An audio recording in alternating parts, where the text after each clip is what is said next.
ಆಶ್ಲೇಷ ನಕ್ಷತ್ರವು ಜ್ಯೋತಿಷ್ಯದ 9ನೇ ನಕ್ಷತ್ರವಾಗಿದ್ದು ಕರ್ಕಾಟಕ ರಾಶಿಯ 16:40 ರಿಂದ 30ವರೆಗೆ ವ್ಯಾಪಿಸಿದೆ. ಇದರ ಅಧಿಪತಿ ಬುಧ, ದೇವತೆ ನಾಗರು, ಸರ್ಪದೇವತೆ.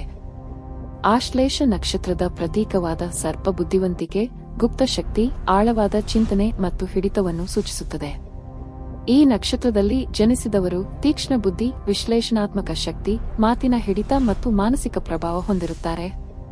ರಹಸ್ಯ ವಿಷಯಗಳು, ಮನಃಶಾಸ್ತ್ರ, ಸಂಶೋಧನೆ, ವೈದ್ಯಕೀಯ, ತಂತ್ರಜ್ಞಾನ, ಜ್ಯೋತಿಷ್ಯ, ಕಾನೂನು ಹಾಗೂ ನಿರ್ವಹಣಾ ಕ್ಷೇತ್ರಗಳಲ್ಲಿ ಇವರಿಗೆ ಉತ್ತಮ ಅವಕಾಶಗಳು ದೊರೆಯುತ್ತವೆ.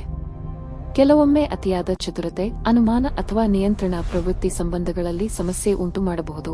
ಸತ್ಯನಿಷ್ಠೆ, ಸಹಾನುಭೂತಿ ಮತ್ತು ಆತ್ಮನಿಯಂತ್ರಣ ಬೆಳೆಸಿದರೆ ಆಶ್ಲೇಷ ನಕ್ಷತ್ರ ಜೀವನದಲ್ಲಿ ಪ್ರಭಾವ, ಬುದ್ಧಿವಂತಿಕೆ ಮತ್ತು ಅಸಾಧಾರಣ ಸಾಧನೆಯನ್ನು ನೀಡುತ್ತದೆ. ಈ ಮಾಹಿತಿ ನಿಮಗೆ ಉಪಯುಕ್ತವಾಗಿದ್ದರೆ ವಿಡಿಯೋವನ್ನು ಲೈಕ್ ಮಾಡಿ, ಶೇರ್ ಮಾಡಿ ಮತ್ತು ಚಾನೆಲ್ಗೆ ಸಬ್ಸ್ಕ್ರೈಬ್ ಮಾಡಿ.